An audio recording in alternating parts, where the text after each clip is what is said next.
vamos adelante. ¿Están viendo los contenidos mínimos? Sí, ahí empezó, no sé, estaba como tildado. La asignatura tiene unos contenidos mínimos que van de acuerdo a la ordenanza o a las ordenanzas que corresponden a las distintas carreras para las cuales se dicta. Recuerden que esta materia, que tiene dos nombres distintos, del mismo nombre y dos códigos diferentes, se dicta para la licenciatura, el profesorado en química y para bioquímica. El objetivo o los contenidos mínimos es que podamos entender la relación entre la estructura de determinados grupos funcionales, es decir, vamos a seguir estudiando grupos funcionales, vamos a acumular conocimiento desde lo que ustedes venían viendo en Orgánica 1, con lo que veamos ahora, y relacionar esas estructuras con propiedades. La idea de esta asignatura es que a partir de ese conocimiento básico y fundamental podamos predecir propiedades. Por ejemplo, si yo quiero saber si un ácido carboxílico es más ácido que el otro, que lo pueda predecir.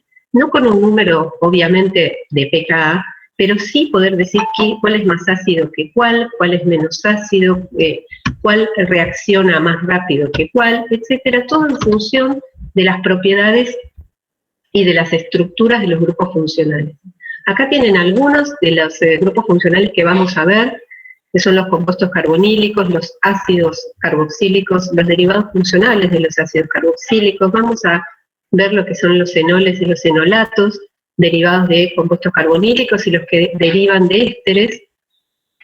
Vamos a implementar estrategias de síntesis, que ustedes ya hicieron algunas pequeñas síntesis, pero acá hay estrategias de síntesis, que tienen nombre y apellido, y que están formados por una serie de pasos consecutivos, que nos van a permitir obtener, por ejemplo, ácidos carboxílicos, cetonas, etc. También vamos a ver las aminas, vamos a ver heterociclos aromáticos de 5 y 6 átomos de carbono, y vamos a ver un bloque, que es al final de la asignatura, que son las moléculas con actividad biológica. Previo a esto, como las moléculas con actividad biológica, muchos de ellos son poliméricas, es decir, son macromoléculas, vamos a estudiar lo que son los polímeros sintéticos para introducirnos un poco en lo que es la química orgánica macromolecular. No lo vamos a ver desde el punto de vista por ahí tanto de un material, sino de que sí vamos a introducir las propiedades, pero de cómo podemos sintetizar un polímero, cómo se controla, qué es.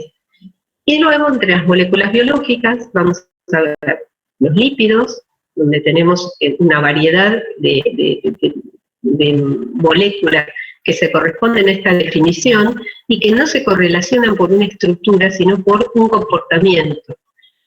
Así vamos a tener algunos, como son los triacilgliceroles, los ácidos grasos, los esfingolípidos, que son hidrolizables, y aquellos que no lo son, donde aparecen los terpenos, que raramente suena raro que aparezca un terpeno, porque un terpeno es un hidrocarburo.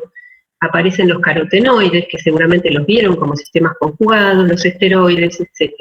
También vamos a ver los carbohidratos como mono, di, oligo y polisacáridos, los aminoácidos como bases de las proteínas, y los ácidos nucleicos como polinucleótidos. Eso lo vamos a ver desde el punto de vista de la química, entendiendo cómo son las uniones, cómo se forman, cuál es la razón del apareamiento de las bases y demás. También vamos a ver algo de, como ya algunos experimentaron hoy, de análisis funcional y espectroscópico, siempre en este caso con a un nivel básico. No vamos a afrontar grandes desafíos respecto de esto.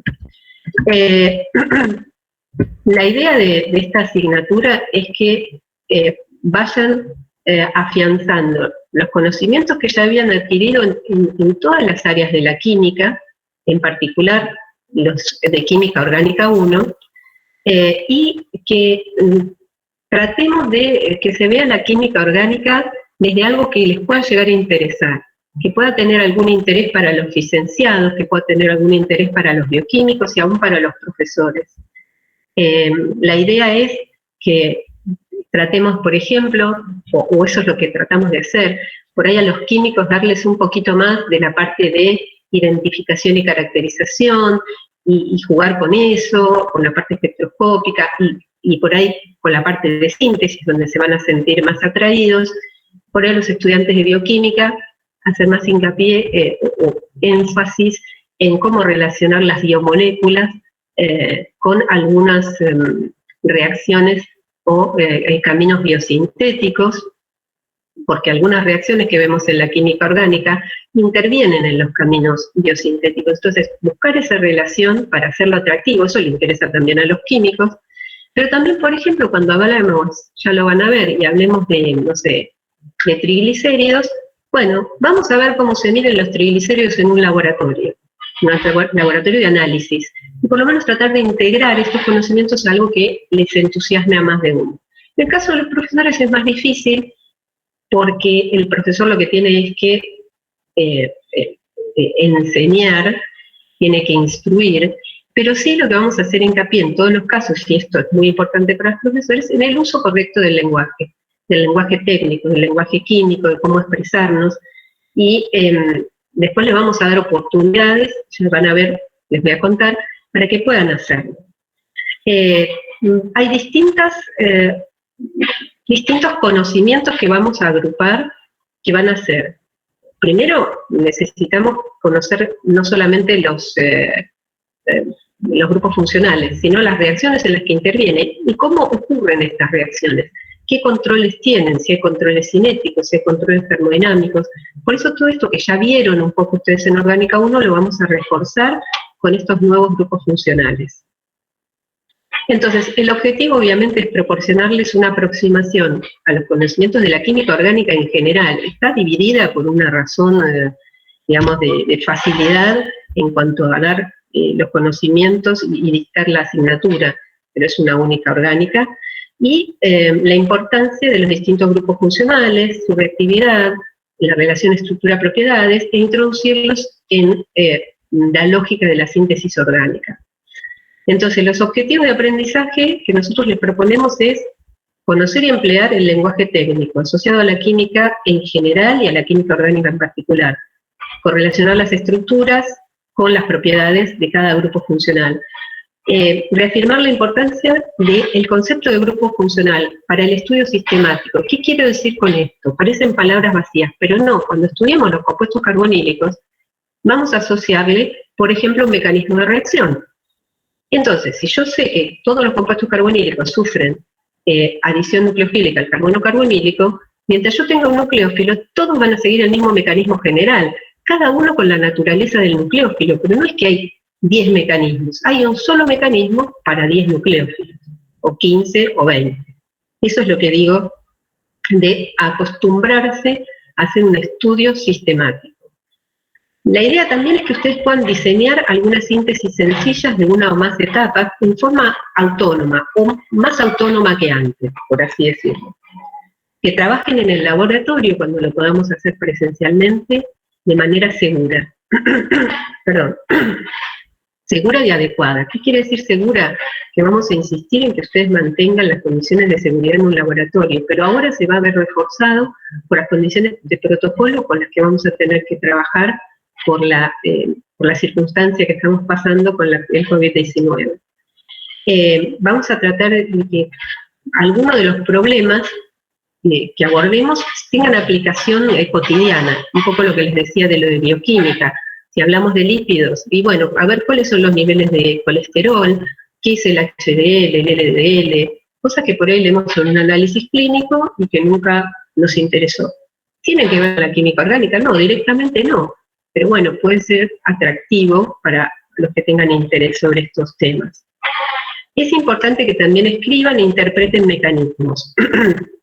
¿Qué quiero decir? ¿Por qué escribir e interpretar? Escribir lo escribimos, nos vamos a fijar que sea consistente lo que vamos a escribir, que cuando haya equilibrio se respeten las dobles flechas, que cuando no los hayan, cuando haya un equilibrio muy desplazado se respete.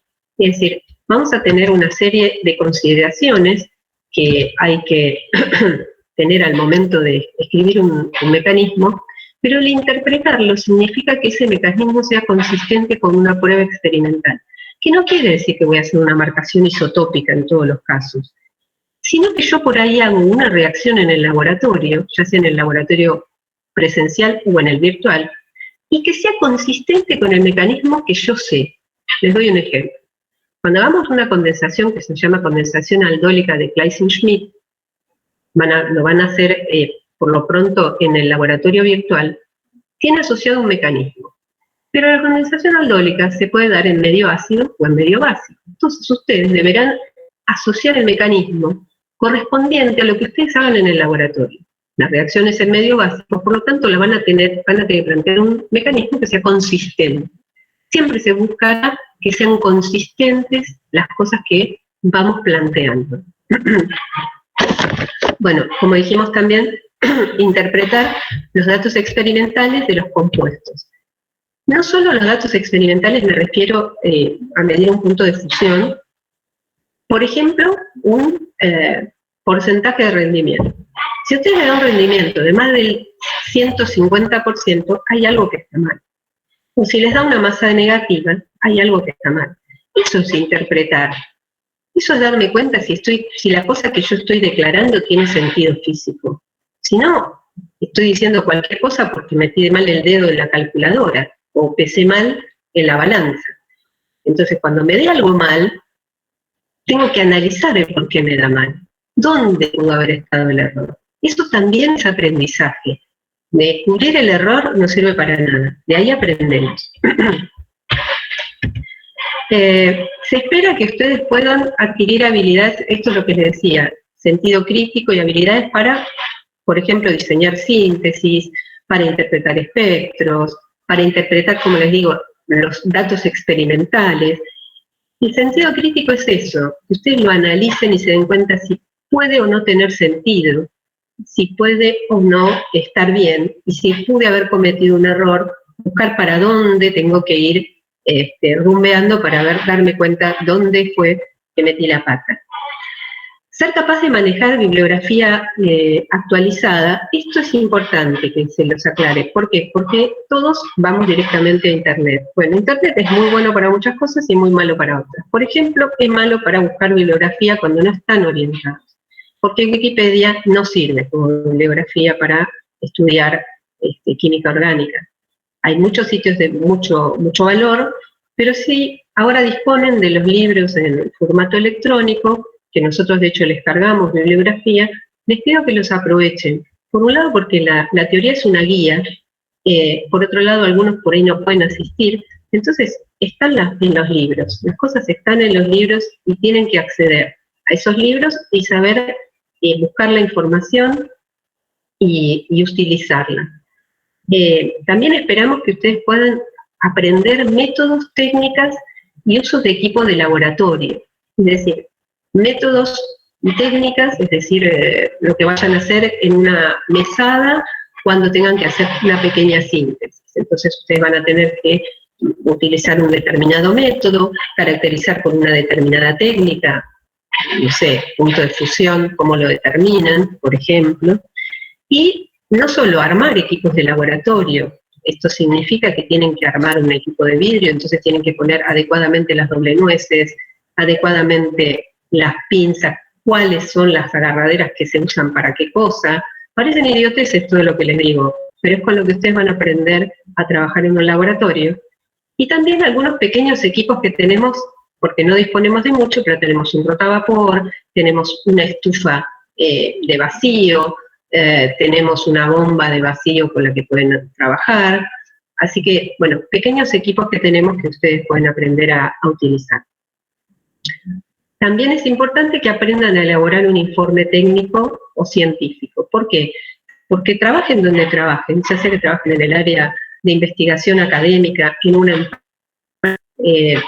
no sé, en la industria o en un laboratorio de análisis, tienen que aprender a elaborar un informe con un lenguaje adecuado, con una presentación adecuada. Presentación no me refiero a que sea bonito, sino a que sea conciso, claro, con una terminología que se entienda, ya sea que se lo presente a una persona versada en el tema o sea, por ejemplo, un informe para todo tipo de público.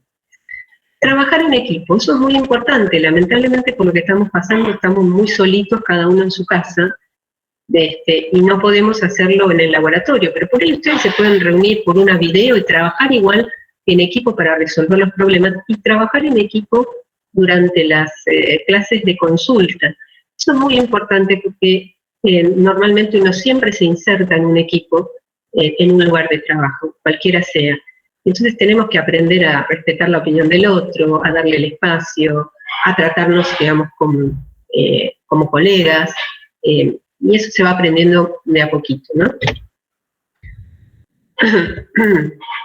¿Qué les aconsejamos nosotros? Hablo en plural porque estoy representando a todos los auxiliares también, ¿no? Les aconsejamos que si pueden asistan a las clases de teoría y a las consultas de problemas. Ninguna de las dos son obligatorias, pero bueno, si pueden, estaría bárbaro. Los que no pueden, tienen el material disponible electrónico y si ustedes quieren grabar las clases, las graban. Yo no las grabo. Yo considero que a mí me pagan para dar clases, no para grabarlas. Entonces, acá estoy. Como les decía, que participen de las clases de discusión, participen de las clases de los laboratorios virtuales, que aprovechen todas las posibilidades que tengan para consultar, que utilicen libros. Como les dije, siempre es muy bueno tener un apoyo con una buena bibliografía, que cuando tengan un trabajo de laboratorio, ya sea virtual o presencial, hagan una búsqueda previa. ¿Qué significa una búsqueda previa? Simplemente que lean la guía, pero que la guía la interpreten, que busquen las constantes físicas de lo que van a trabajar, que busquen las hojas de seguridad para saber cómo me tengo que manejar con determinada sustancia, si tengo que usar guantes o no, si tengo que usar máscara para gases, no sé, les doy ejemplos ahí un poco disparatados en este punto. Pero sí siempre tenemos que tener disponibles, por ejemplo, las masas molares, la densidad, el punto de ebullición, el punto de fusión, de todas las sustancias con las que vayamos a trabajar. Eso nos allana muchísimo el tiempo que estemos en el laboratorio.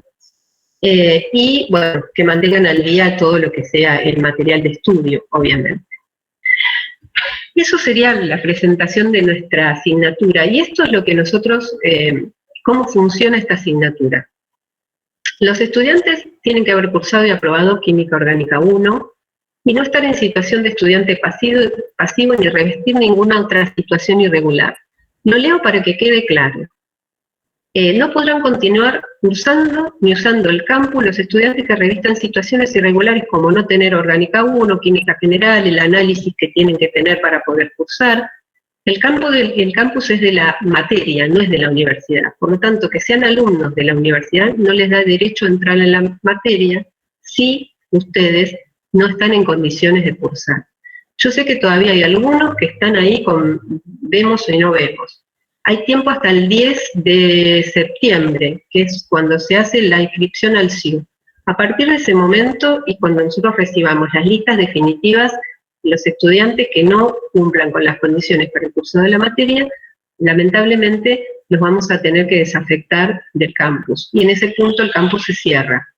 Y va a quedar para un grupo cerrado, como se hace desde el año pasado. La asignatura no es profesional, así que lo que tienen que aprobar son 2 parciales, cada uno con un recuperatorio, con un mínimo de 60 puntos.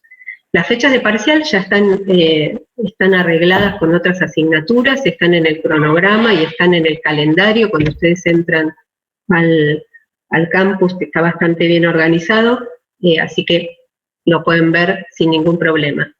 Se van a tomar de manera virtual, por lo tanto los estudiantes tienen que tener una cámara para poder rendir y una conexión que nos asegure que los vamos a ver. Nosotros lo que vamos a hacer es subir el parcial en PDF al campus, lo bajan y en el momento en que lo bajan empieza a contar el tiempo del examen. Los criterios de evaluación no son una suma de puntos, es decir, nosotros no aprueban porque suman matemáticamente, aunque lo hacemos en lo posible, lo más matemático posible, perdón por redundancia, pero lo que tienen que cumplir es que contesten el cumplimiento de la consigna. Parece una estupidez lo que les digo. Yo les pregunto, no sé, ¿con qué reacción caracterizan tal grupo funcional?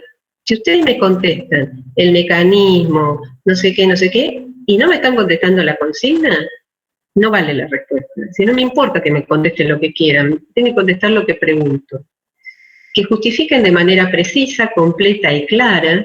Precisa, completa quiere decir precisa, que sea ajustada a lo que se está preguntando, completo, lo más completo que se puede, y clara, que sea breve, si no necesitamos que sea una explicación larguísima.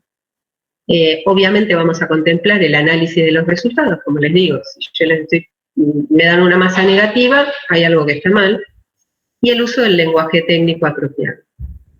Las notas de los parciales se publican a la brevedad, en general no tardamos una semana, pero puede ocurrir, y se toma el recuperatorio a la semana de publicar las notas.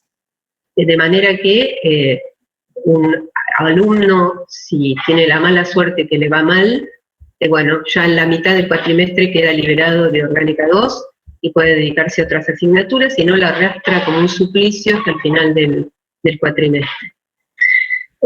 Si hubiera alguna discrepancia en la corrección, que nos puede pasar, porque a veces con tantos estudiantes nos ocurre que nos equivocamos al corregir, bueno, cuando les muestren los jefes en cada comisión, que ahora vamos a ver cómo se anotan, hablan con el jefe, con tranquilidad y con todo respeto se hace el reclamo, y el jefe después lo ve conmigo, y entre los dos llegamos a un acuerdo de si hay que hacer una corrección o no hay que hacer, y se cambia el puntaje. Eso, quédense tranquilos, que siempre lo hemos hecho, y siempre en favor del alumno. Es decir, si después nos damos cuenta que corregimos mal y favorecimos a un alumno, bueno, esto es mala nuestra, pero no le vamos a bajar la nota. Siempre tratamos de subir. Y una vez que aprueban los dos parciales, los estudiantes van a tener aprobada una parte de la cursadera, que sería como la parte teórica, y se termina de aprobar cuando se puedan hacer los laboratorios presenciales. Este año nosotros hicimos los laboratorios presenciales del cuatrimestre, del segundo cuatrimestre de 2020, entre febrero y marzo. Visto que ustedes no han hecho todavía con Orgánica 1 nada, supongo que vamos a tener el mismo tipo de manejo para el año que viene. El final de la materia es oral, y lo que se evalúan son los conceptos teóricos, que se va a vincular a trabajos laboratorios. ¿Qué quiere decir? No le vamos a poner ejercicios. Acá ustedes sacan un tema, como si fuera un bolillero, y lo dan de manera oral, utilizando una pizarra, un pizarrón, donde nos van explicando. Como sabemos que tienen ciertas dificultades porque no tienen muchos exámenes orales, y acá es donde yo decía que esto les puede llegar a interesar a los chicos de profesorado, nosotros les vamos a dar una lista de unos 15 temas que hay, para que preparen una charlita de no más de 15 minutos, 5 transparencias, a donde se animen a hablar, ¿sí? Y entonces se saquen la vergüenza, algunos no la tienen, algunos sí, pero la vergüenza de hablar. Por ejemplo, les digo un ejemplo de un tema es los antibióticos beta-lactámicos. Entonces, al que le interese hablar de los antibióticos beta-lactámicos, bueno, hacia el final de la cursada, cuando estemos más relajados, y no con esta tensión del principio que tenemos finales, cursada y trabajos prácticos libres, podemos hacer una jornada donde los estudiantes les cuenten a todos en un ratito un tema y practiquen lo que sería dar un horario. Como saben, las clases teóricas son virtuales, lo hacemos por Meet, esto lo paso un poco rápido. La idea es hacer 2 bloques, como se hace cuando hacemos presenciales. Hacemos una pequeña pausita de unos 5 minutos y después seguimos. En general yo empiezo las clases en punto, por eso les pedía que vengan un poquito antes. En el campus ya tienen disponible el material electrónico en formato PDF del primer bloque de teorías, y recuerden que, como les dije, es una guía, te recomiendan que usen libros, y si alguno de ustedes quiere grabar las clases, la graba, pero no están grabadas, ¿sí? Así que si tienen alguna duda sobre esto, me consultan después. Las clases de consulta virtuales habrá 4 comisiones. Los horarios ahora los vamos a repasar. Saben que no son obligatorias las clases de consulta, pero aunque no puedan ir o que no quieran ir, se tienen que inscribir a una comisión a la que puedan ir, porque vamos a tener los laboratorios virtuales, que es la única obligatoriedad que tiene la materia. Es decir, asistir a los laboratorios virtuales. Nosotros tenemos unos videos y hay una guía de laboratorios virtuales. Por ejemplo, en el primer bloque hay 4 laboratorios y tienen que asistir a eso. A ver, no tienen que hacer un informe, nos dimos cuenta que no tenía sentido que hicieran un informe, pero sí hay un montón de cosas que van a discutir durante, o después, perdón, de que se vea ese video, y todos tienen espectros. Entonces es muy interesante, si bien no podemos hacer por ahora laboratorios, que todos puedan participar de esto y por eso lo ponemos como una obligatoriedad. Después, obviamente, los laboratorios, cuando sean presenciales, van a tener que hacer todo el bloque, no hay manera de que no lo hagan, así que son todos presenciales y obligatorios.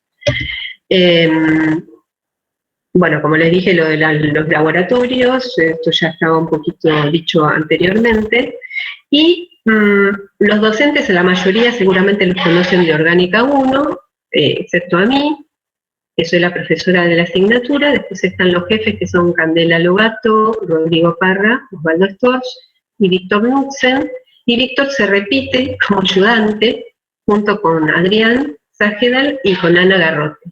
Tenemos la suerte de tener 2 auxiliares alumnos como ustedes, que son Valentina Álvarez y Juliana Valderrama, un ayudante adscripto que es recibido, que es Agustín Arana, que la juega como un auxiliar, un ayudante de primera, y vamos a tener 1 o 2 estudiantes adscriptos que cursaron la materia recientemente y que rendieron el final recientemente. Uno sé que se inscribió, el otro no lo sé. Las teorías están puestas en este horario y ahora les voy a explicar por qué. La de 13 a 15 de los jueves hace bastante que la venimos dando así, por pedido un poco del profesor de, creo que es de anatomía, que empieza a las 16, pero también con esto de que entran los alumnos a la teoría, se hacía un lío, un amontonamiento ahí de gente que sale de una y se mete en otra. Entonces de esta manera ustedes tienen 1 horita hasta las 16 para hacer lo que quieran o para entrar con tranquilidad a la siguiente teoría. Y el cambio de 12 a 14, antes teníamos una teoría que era la tardecita. Con el tiempo hubo un desgranamiento enorme, porque claro, con el tiempo ya a las 5 o 6 de la tarde la gente estaba reventada, no tenía ganas de ir a una teoría de orgánica. Entonces lo que me pareció interesante es meter esto en el medio, y nos queda como todo un día de orgánica, y es el día en que se toma el parcial. Entonces, ya vamos a ver los horarios, eso lo arreglamos, pero tengo todo el miércoles hasta las 17 o 18, porque no hay nada, creo, después, para tomar el parcial y respetar los horarios de todos aquellos que tengan algún inconveniente horario, que hasta ahora me han dicho que la mayoría es hasta las 14 horas que tienen problemas. Entonces podemos usar el miércoles a la tarde, o el miércoles al mediodía, o el miércoles a la mañana, cuando se tomen los recuperatorios. Me parece que es interesante. Las comisiones entonces son de 9 a 11, los miércoles y viernes, y de 15 a 17, también miércoles y viernes. Estos horarios ustedes los pueden, una vez que se forme la comisión, los pueden mover. ¿Qué quiero decir? La del miércoles no lo muevan mucho, porque a las 12 tienen teoría, pero por ahí quieren empezar a las 8:30, y la de la tarde por ahí quieren empezar a las 14. Eso lo arregla la comisión con el jefe de la comisión. Y se van a inscribir en cada comisión. La comisión tiene un aforo, es de 20 estudiantes, no puede sobrepasarlo. Entonces, si quieren ir hoy a la tarde e inscribirse, perdón, la semana que viene, porque es de taller, disculpen, respeten eso, no vayan 40 tipos el miércoles a la mañana, pónganse de acuerdo entre ustedes si tienen un chat o algo, y vayan tratando de generar los espacios adecuados. Van a tener prioridad los estudiantes que trabajen y que nos puedan enviar un justificativo de ese trabajo, ya sea un certificado, lo que sea, porque consideramos que, bueno, si no pueden ir a la mañana, tenemos que privilegiarlos para que tengan un espacio a la tarde, ¿sí? Así que por eso quédense tranquilos, porque lo tenemos cubierto. Yo tengo 2 que me lo comentaron, no me pregunten cómo se llaman porque ya me olvidé, pero sé que hay 2 personas que tienen inconvenientes horarios y que pidieron de alguna manera que se tenga en cuenta esto, y obviamente que lo tenemos en cuenta. La primera semana entonces se va a hacer el taller, ya algunos lo empezaron y espero que les haya parecido interesante.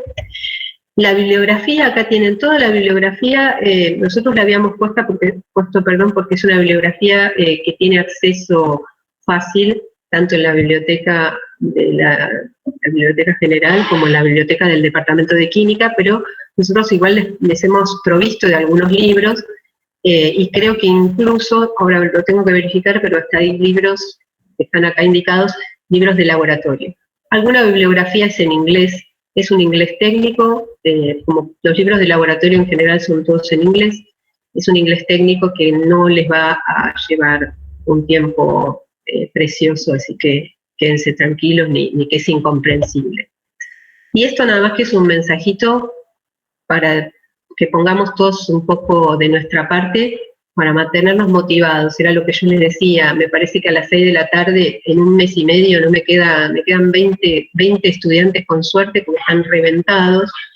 Ser pacientes cuando, no sé, se me cuelga la computadora, como ha pasado, cuando un compañero no entiende algo y pregunta 70 veces, si alguno tiene un problema que lo tratemos de ayudar. Es decir, todos estamos aprendiendo de esto que estamos pasando, por lo tanto tratemos de hacer lo que sea llevadero, que lo hagamos como una experiencia motivadora y no como algo que nos apague y nos haga estar menos interesados en lo que estamos estudiando. Yo trataré de hacer lo posible para que no ser demasiado aburrida, pero bueno, necesito también que ustedes participen y que se expresen para saber de lo que está pasando. Esta es la presentación y ahora quedo abierto a las preguntas que pudieran haber quedado de esta presentación que hice recién. No sé si tienen algo para preguntar.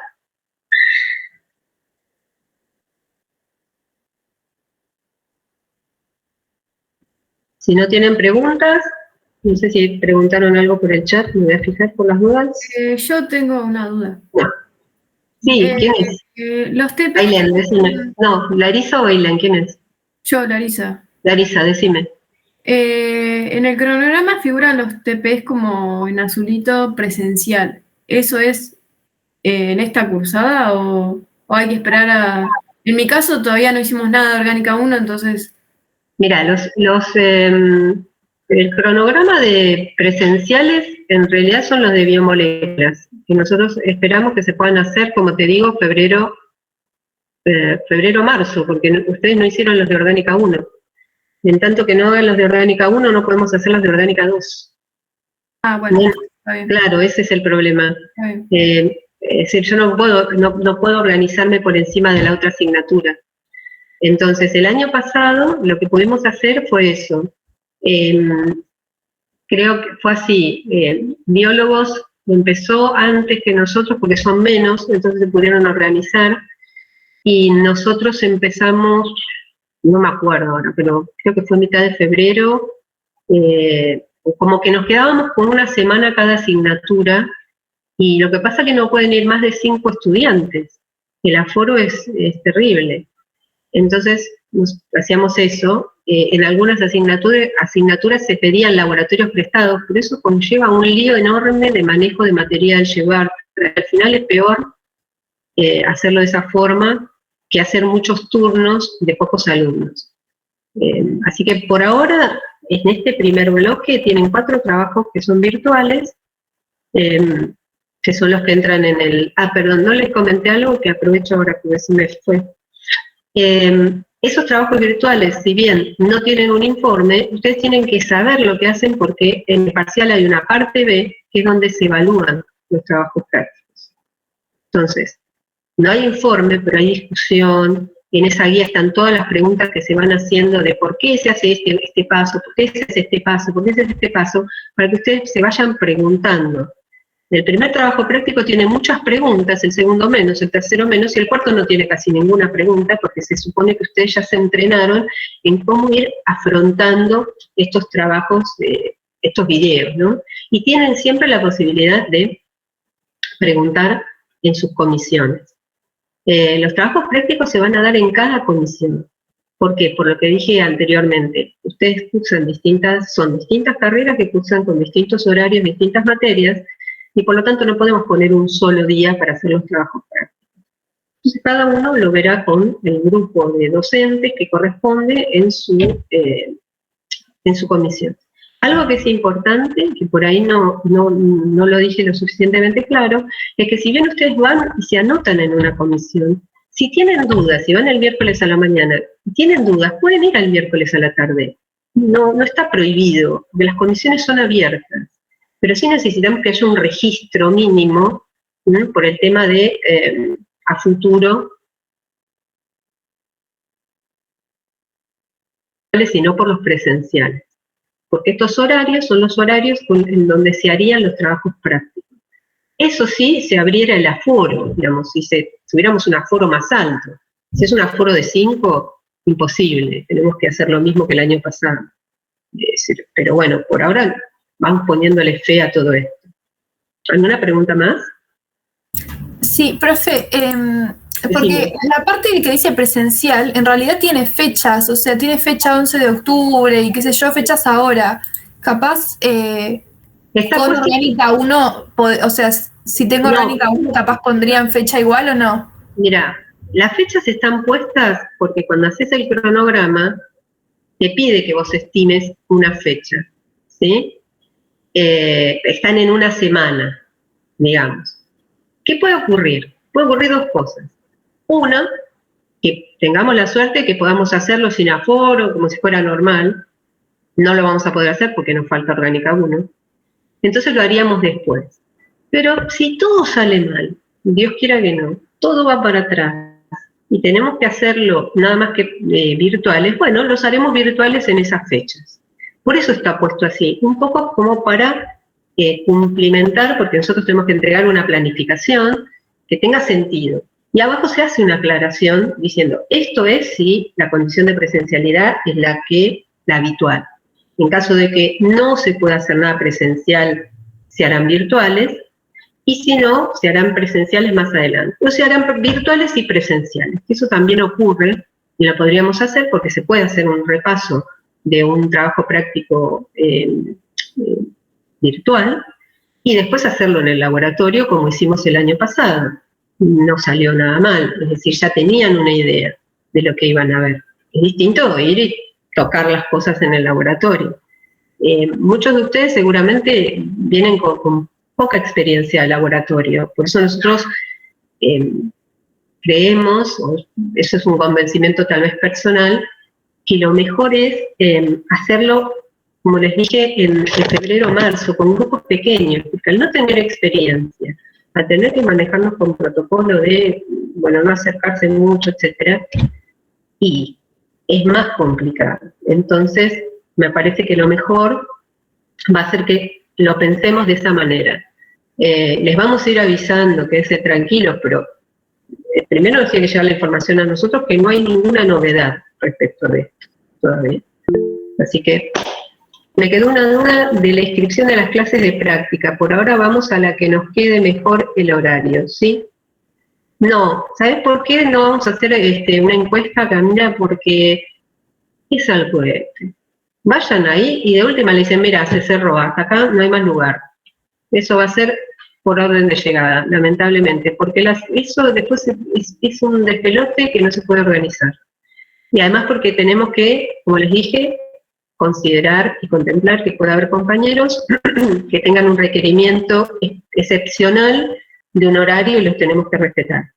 Sí, lo que les voy a pedir a esos estudiantes que por favor nos manden un certificado como para que nosotros podamos decir, no, chicos, miren, acá está fulano que me presentó un certificado y listo. Así que la semana que viene traten ustedes, si tienen un chat, quieren armar ustedes una encuesta, ármenla ustedes, pero nosotros no podemos poner en eso porque hay que contemplar las condiciones de cada uno. Es decir, es un despiole hacerlo. Entonces, si quieren hacer una encuesta entre ustedes, si ustedes tienen un chat interno y lo quieren ir armando, fantástico. Pero nosotros tratamos de no meternos en eso porque es medio inútil. Nosotros sí lo que les pusimos es, no sé si cuando entraron al campus, si quieren ir diciendo si alguno tiene problemas de conectividad, si se conecta con un celular, si se conecta con con una computadora vieja, no sé. ¿Por qué les digo esto? Porque en el momento del parcial, que es un momento ya suficientemente estresante, que se te cuelgue la computadora, se te apague la cámara, todo eso es un inconveniente. ya supongo que lo han vivido en otras asignaturas, pero bueno, siempre vale la pena vivirlo. Sí, Valentina. Sí, que el documento ese para completar, yo al menos no lo pude abrir. A mí me parece que no se puede, es solo lectura, no se puede editar. No, ¿saben qué? Las chicas se olvidaron, porque bueno, les cuento, las chicas como no tienen mucha tarea, las auxiliares, Juli y Valen, están manejando el campus. Entonces, por ahí se olvidaron de ponerlo disponible. Vieron que ustedes cuentan el material que está disponible y material que no. Nosotros les vamos a ir poniendo disponible el material, por ejemplo, de teoría. Y por ahí se olvidaron de ponerlo disponible. Yo ahora les voy a recordar que lo vean eso. Puede ser que se haya quedado sin acceso. Yo lo que hice fue dejar un comentario en la entrega. Tipo, no pude editar el archivo de Excel, pero dejé un comentario. Ok, no lo vi. Dije que entré a la mañana, pero ¿lo hiciste ahora a la mañana? No, lo hice, creo que, no sé si lo dejaron el lunes o por ahí lo había dejado. No lo vi. Bueno. No sé si le llega como comentario o igual tengo que enviar un Excel. Pero, no, porque quedó te tiene que haber quedado en el documento. Claro, en la entrega. Claro. El documento, pero entonces vos lo pudiste abrir, si pudiste poner. No, lo pude abrir, pero dejé un comentario, porque se puede poner un comentario igual, escribir un comentario con palabras, pero no envié el archivo de vuelta. Solamente lo escribí. No, es que no lo tenés que enviar, porque es un archivo activo. Ah, ok. No creo. Bueno, igual les digo a las chicas que lo miren, no pasa nada. No sé si tienen alguna otra duda, pregunten lo que quieran, porque es el momento, igual se les van a ocurrir cosas después. Pero, yo tengo una pregunta. Sí. Azul. Sí. Cuando dijeron que después de la inscripción del CIU, que si no estamos en la lista, no vamos a poder seguir cursando, Sí. ¿Cómo sería si todavía Orgánica 1 no pasó la cursada porque no se podían hacer los laboratorios? No, sí, la tiene que, ya para el 10 de septiembre tiene que estar pasada. Ah, bueno. A ver, eso es trabajo de ustedes. A ver, ahí tienen que ser como el pajarito picaseso. Van y le dejan el cerebro ataladrado a Mariano, a Osvaldo, a quien sea. Los revientan hasta que no les pasen las cursadas, porque eso es primordial. Es decir, muchos de ustedes ya supongo que aprobaron orgánica.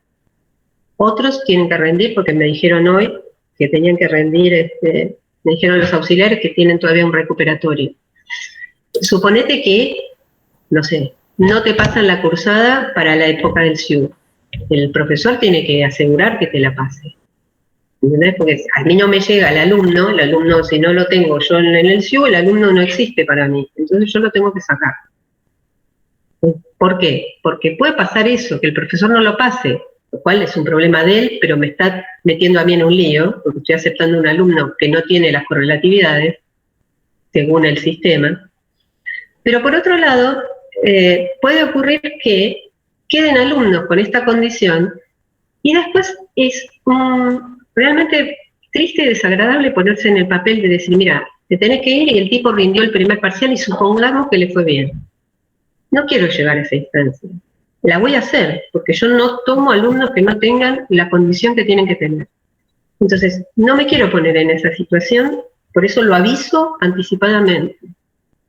¿Qué pasa? Hay muchos alumnos que no tienen rendido, creo que es análisis 1, análisis 2, yo no me acuerdo cuál es. Ay, profe, ¿sabe lo que pasa? No me puedo inscribir porque no tengo análisis. Bueno, anda a estudiar análisis y deja orgánica. Es duro lo que me hacen hacer, es feísimo, pero es lo que tengo que hacer. Porque legalmente no los puedo tener. E ilegalmente no hago nada. Porque el que hace una cosa por atrás, después le cae a él. Entonces, no quiero tener problemas. Nunca los tuve, nunca lo hice. En eso sean muy constantes en perseguir a los que tienen que, por ejemplo, pasarle notas. No dejen que la gente se duerma. Todos tenemos un montón de cosas y laburos. Hay que hacerle acordar, acordate de pasarme la cursada, Sí. Pero entonces, los de Orgánica 1 que no tenemos los laboratorios es un tema aparte. No, los laboratorios es como Orgánica 1 y Orgánica 2 son materias las materias se catalogan en A, B, C, no les importa a ustedes. Nosotros estamos con el mismo con la misma letra catalogados, quiere decir que es una materia que tiene 2 fases de aprobación de cursada.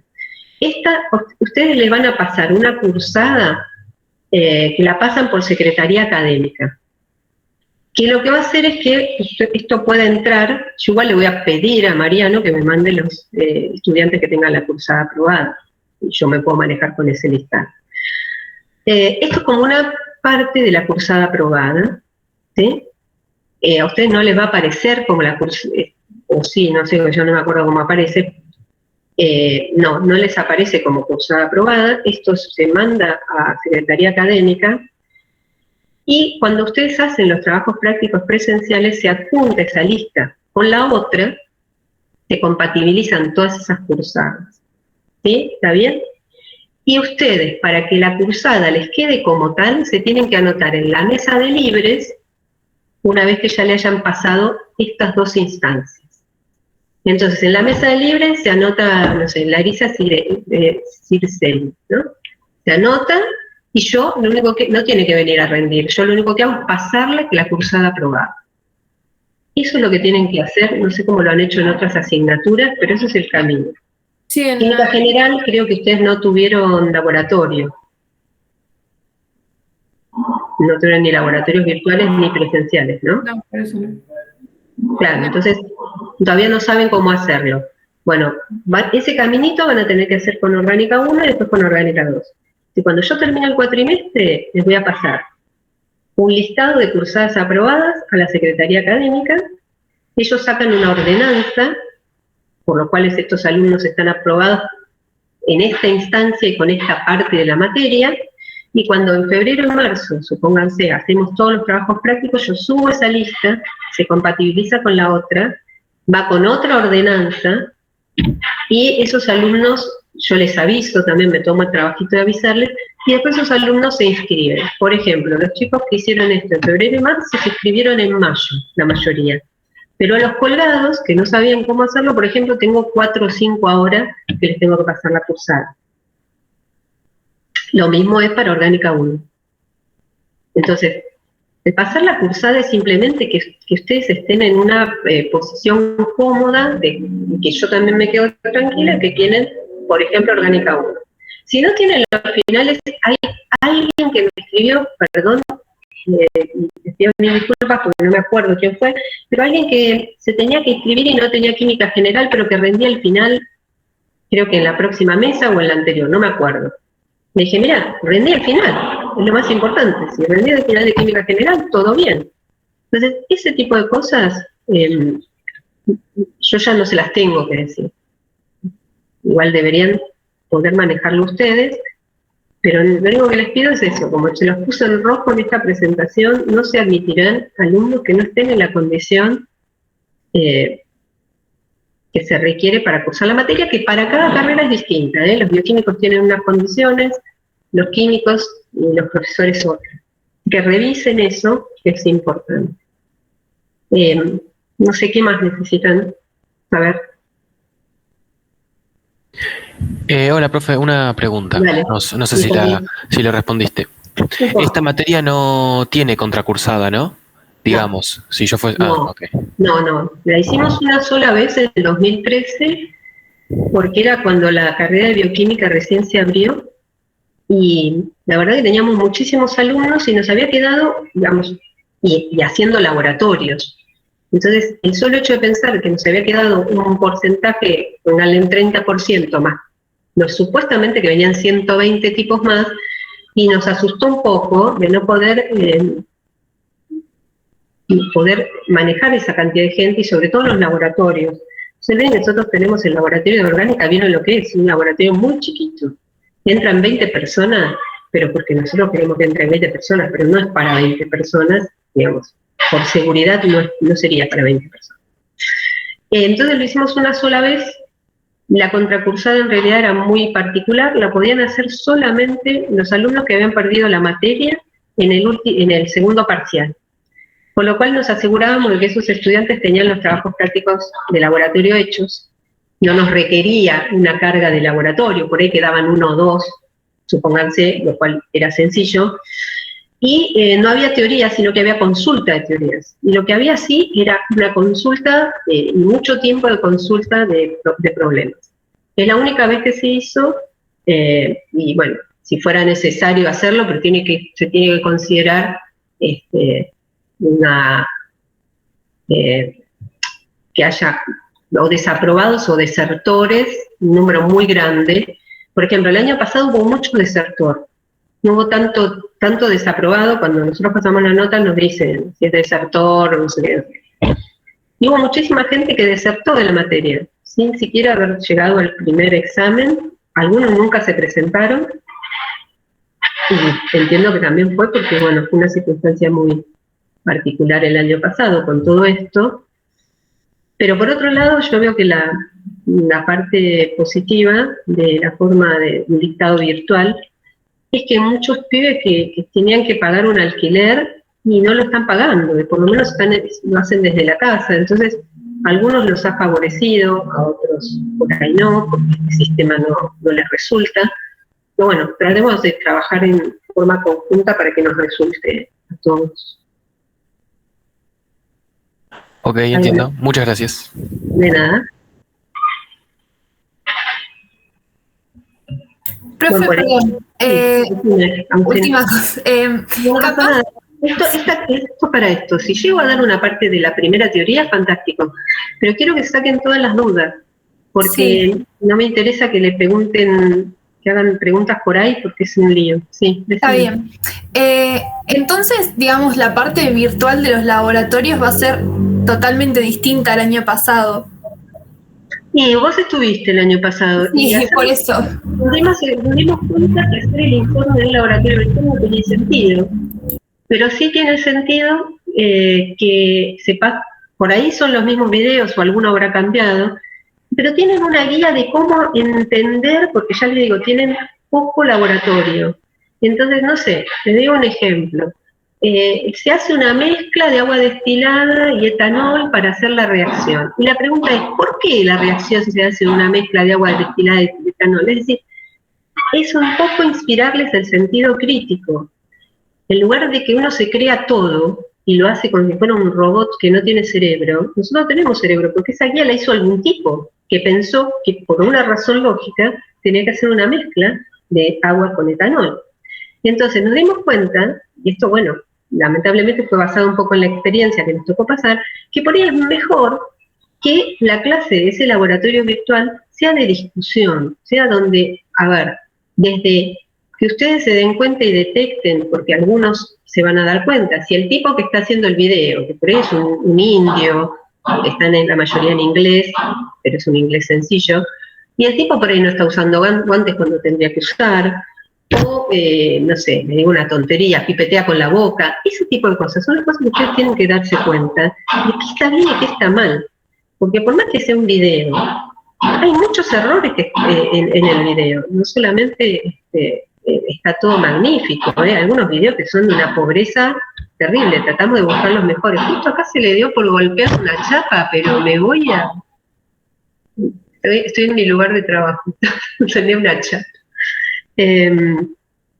Entonces, lo que nos dimos cuenta es que por hacer un informe no tenía sentido, el informe lo harán para los presenciales, pero yo ahora, si puedo, ahora en la pausa, voy a bajar la guía, no, la tengo acá, esperen un toquecito que voy a buscar la guía de los presenciales y les voy a mostrar, de los virtuales, y les voy a mostrar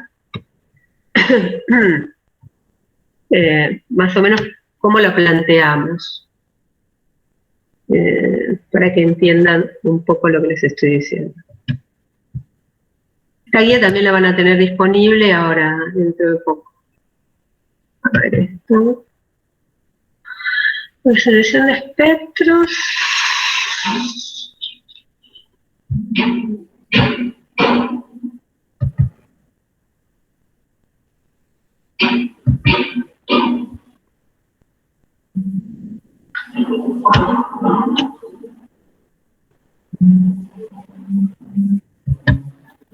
Bien, pensé que estaba en PDF, está en Word, porque no Ahora tenemos que terminar de revisar por las dudas que haya algún error, así que por ahí no se ve tan lindo, pero...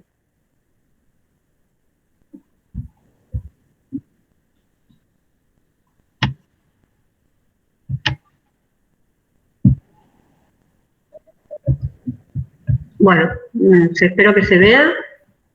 Una guía que es la primera parte, pero consideramos que por ahí la segunda, si Dios quiere, la podemos hacer. Entonces acá vamos a ver la primera, que es la la reacción de Cannizzaro, la autoóxido reducción del benzaldehído. Y esta reacción, bueno, ahí tienen el video. Es un video, sí, está muy lindo porque además lo que tiene es que purifica el benzaldehído, tiene un paso de purificación. Y fíjense que acá hay un cierto detalle. Están los reactivos, la cantidad, el material de vidrio que se usa, una tabla, que es lo que les decía, que ustedes tienen que completar con la masa molar, el punto de ebullición, el punto de fusión. Se me fue, perdón. No se puede mucho el mouse. La densidad, la solubilidad, que son datos que necesitan.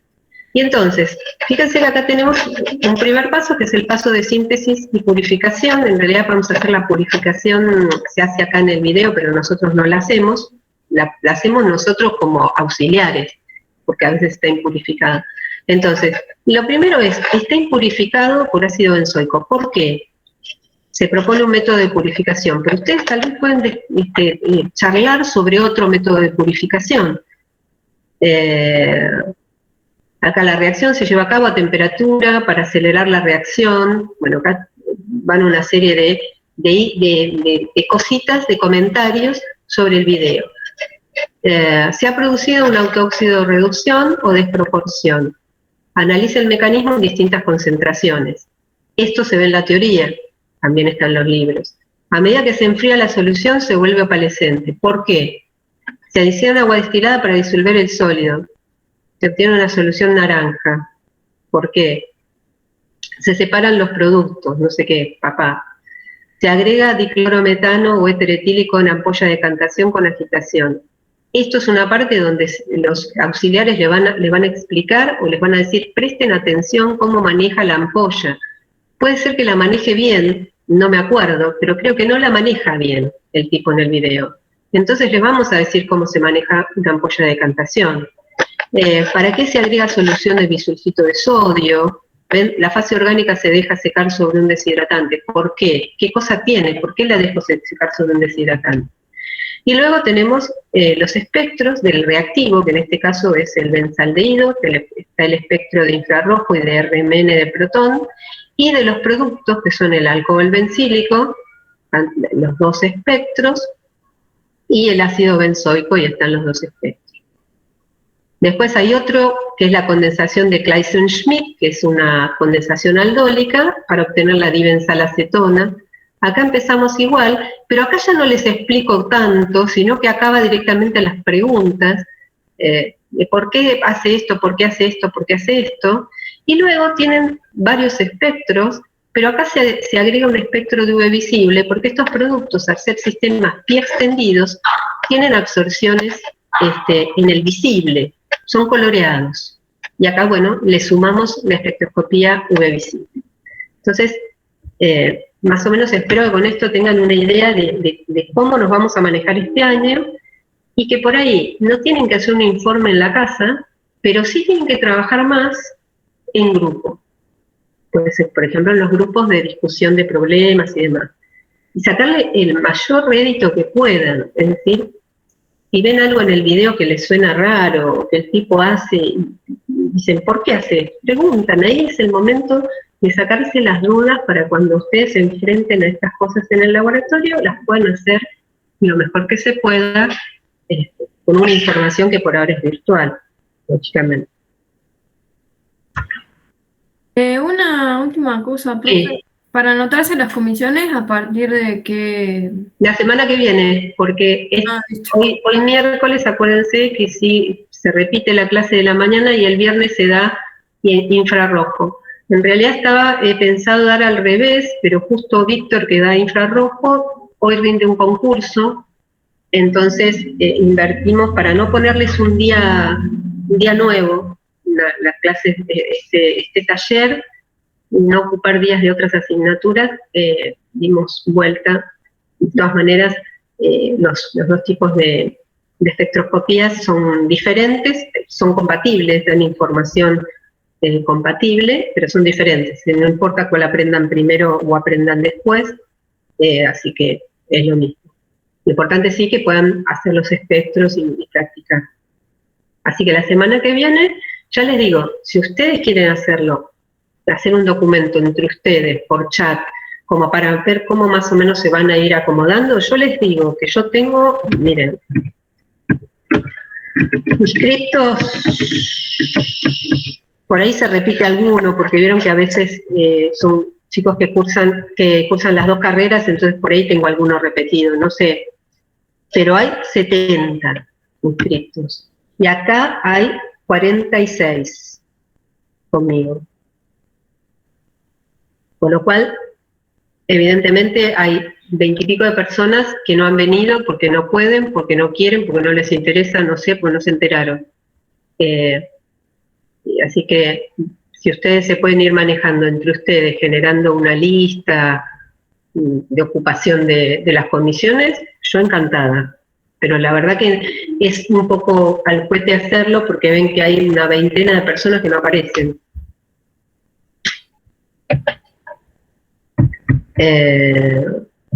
¿Alguna pregunta más? Si no tienen preguntas, podemos empezar con la clase. Mientras busco el archivo, vayan pensando.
Bueno, les voy a abrir, perdón, les voy a abrir el archivo en PDF porque el otro es muy pesado y no sé qué pasa que no estoy pudiendo abrirlo. Así que para no perder el tiempo, para el tiempito que nos queda, vamos a abrirlo en PDF, que es lo mismo. No hay nada necesario que no se pueda ver de esta manera.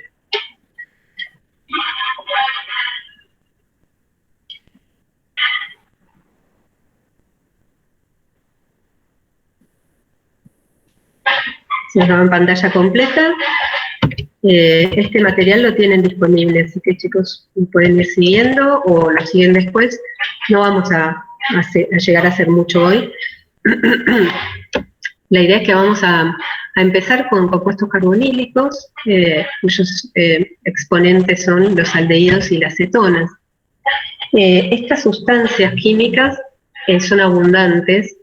Los vamos a encontrar como solventes en los laboratorios de química. Quien no conoce la acetona o propanona, quien no conoce el formaldehído o etanal. Así que los vamos a tener, los tenemos un poco presentes. Pero es muy importante porque es un grupo precursor en muchas industrias, en la industria química y en la industria farmacéutica. ¿Por qué? Porque son un estado de oxidación intermedio entre los alcoholes y los ácidos. Y eso hace que podamos ir para arriba o podamos ir para abajo. Puedo oxidar o puedo reducir. Pero estas sustancias, este grupo funcional, no solamente lo vamos a encontrar en sustancias sintéticas. Si sintéticas me refiero al formaldehído, me refiero a la propanona, a la acetona, sino que también en sustancias naturales. Están presentes en hormonas, en feromonas, los carbohidratos, por ejemplo la glucosa, que es lo que nosotros llamamos nuestro combustible, es un polihidroxialdehído, y también hay otros que son polihidroxicetonas. También los vamos a encontrar en sustancias saborizantes, en sustancias aromáticas, pero no aromáticos desde el punto de vista de la química orgánica, sino odorantes, ¿sí? Por ejemplo, vamos a encontrar que hay algunos aldehídos que son volátiles, por eso los podemos percibir con el olfato, que tienen olores desagradables. Algunos de ellos son el olor a medias sucias, el olor a vómito. Bueno, no son los más ricos del mundo, pero algunos por ahí tienen algún aroma un poquito más agradable, aunque la verdad que cuando están tan concentrados no. El acetaldehído puede llegar a oler un poquito a manzana, pero al ser tan concentrado realmente es hiriente a las mucosas. El grupo se caracteriza fundamentalmente por la presencia de un grupo carbonilo.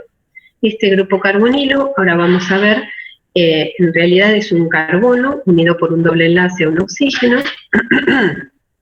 y por dos enlaces sigma a ya sea dos grupos alquílicos o un grupo alquílico y un grupo aromático. Esos serían las cetonas, y cuando uno de estos grupos en realidad se reemplaza por un hidrógeno, tenemos los aldehídos. Estas sustancias son susceptibles al ataque de nucleófilos y presentan una propiedad que parece inusual, es que los hidrógenos de los carbonos alfa, es decir, el carbono alfa, esperen que voy a poner el marcadorcito, el carbono, acá no tengo, perdón, el carbono alfa sería el carbono que se encuentra en el carbono adyacente al carbono carbonílico, que esos hidrógenos tengan cierta característica ácida.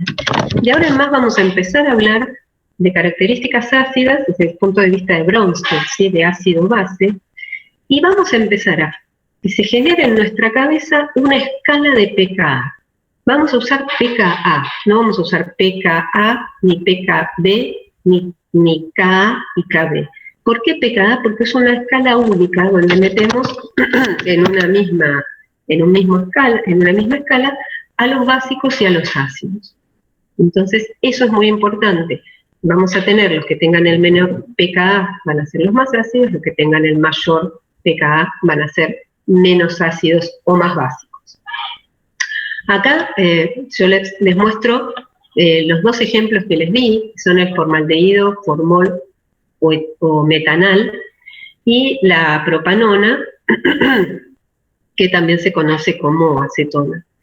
Los métodos de obtenerlos, estas dos que son precursores de cantidad de sustancias químicas de productos que conocemos, lo más sencillo es, en este caso, por oxidación catalítica del metanol, es decir, sus precursores suelen ser los que tienen un estado de oxidación menor. En este caso, por ejemplo, el metanol para el formaldehído, el 2-propanol para la propanona. Vamos a ver que hay otros métodos de obtención, pero desde el punto de vista del costo de estos métodos, los métodos oxidativos controlados, por oxidación de alcoholes controlados, suele dar muy buenos resultados. Aclaro que son métodos controlados, porque en particular, en el caso del metanol, que es un alcohol primario, su oxidación descontrolada daría el ácido metanoico, que no es deseable porque nosotros nos queremos quedar con el estado intermedio de oxidación. Entonces, me pasé de largo, ahí está. Los objetivos de este capítulo va a ser estudiar, como les dije ya en la presentación, la relación de estructura y propiedades físicas y químicas de los compuestos carbonílicos, aldehídos y cetonas, destacar algunos aldehídos y cetonas de importancia industrial, caracterizarlos espectroscópicamente, aprender y repasar algunos métodos de obtención y de síntesis lógicos. ¿Por qué digo aprender y repasar? Porque algunos de ustedes los vieron en Orgánica 1. Por ejemplo, la hidratación de alquinos con la tautomería. También lo vieron cuando vieron que a todo el mundo le encanta, y a mí yo lo odio, pero es la ozonización. Cuando ozonizan, los productos que tienen, por ejemplo, pueden ser ácidos, pero también tienen aldehídos como productos.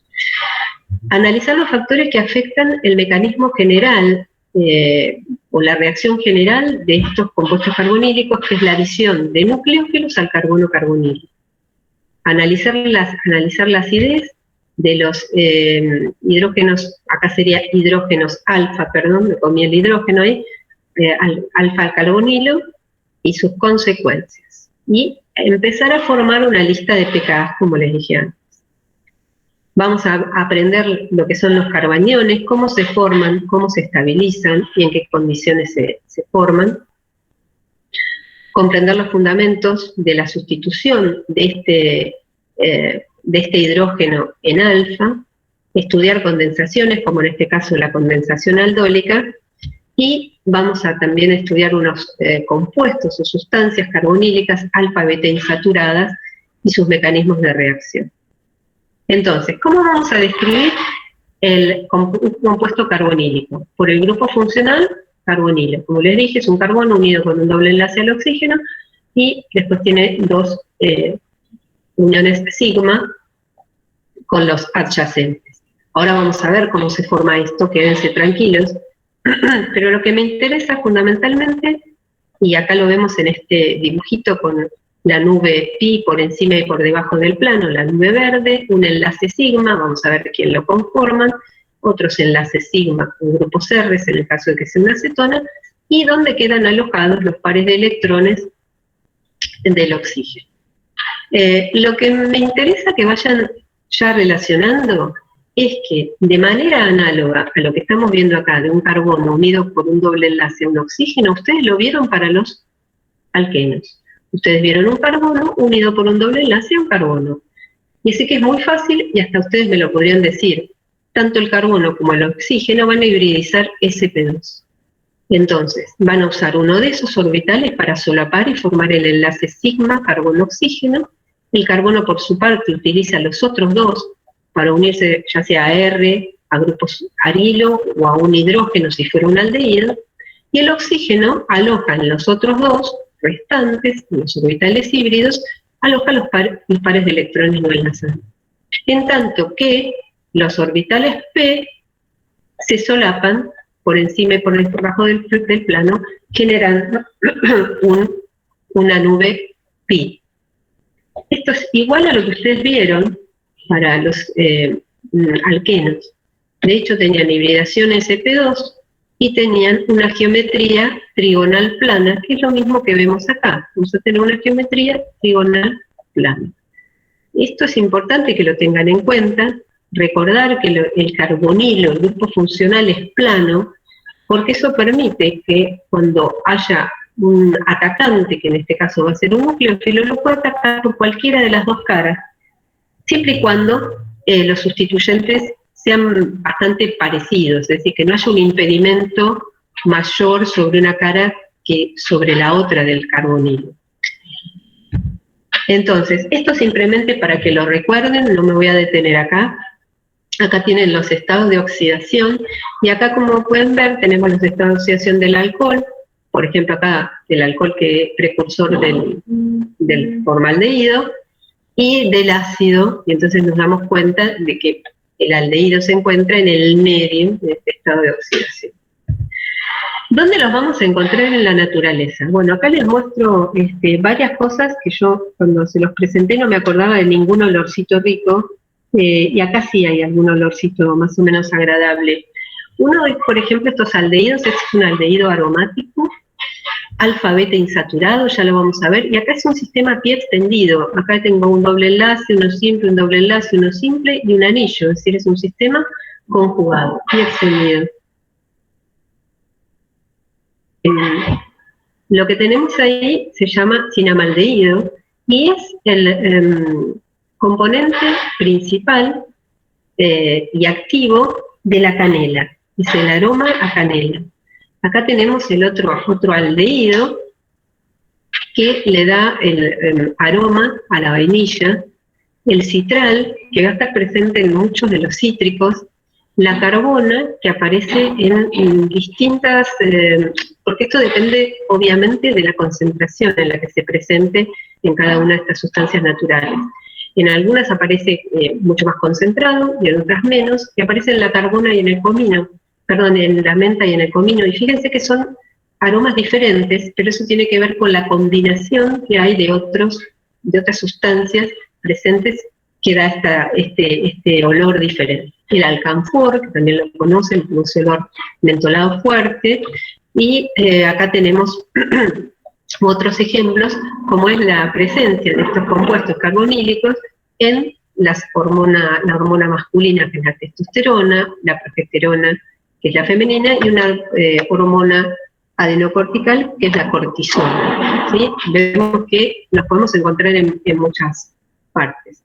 También aparecen en las feromonas, que son sustancias químicas que se liberan y que sirven para comunicarse entre miembros de una especie. Es decir, acá yo puse uno un poco, tal vez tonto, pero bueno, uno se va a acordar que nosotros también somos una especie animal, y tanto los insectos como los mamíferos liberan estas sustancias, que ya sea para dar aviso de algún peligro o para buscar pareja. Y acá parecería que no tenemos estas sustancias, sin embargo no. Acá el compuesto carbonílico ya está modificado, y podemos ver distintas estructuras, distintos bichitos que pueden tener estas sustancias. Muchas tienen compuestos carbonílicos, muchos no lo tienen. Las hormonas se los acabo de mostrar, y este es otro de los olores que yo les comenté, que yo me acuerdo de lo feo, no me acuerdo de los lindos, pero el butanal es un olor rancio, es el olor también a pata sucia, a media sucia.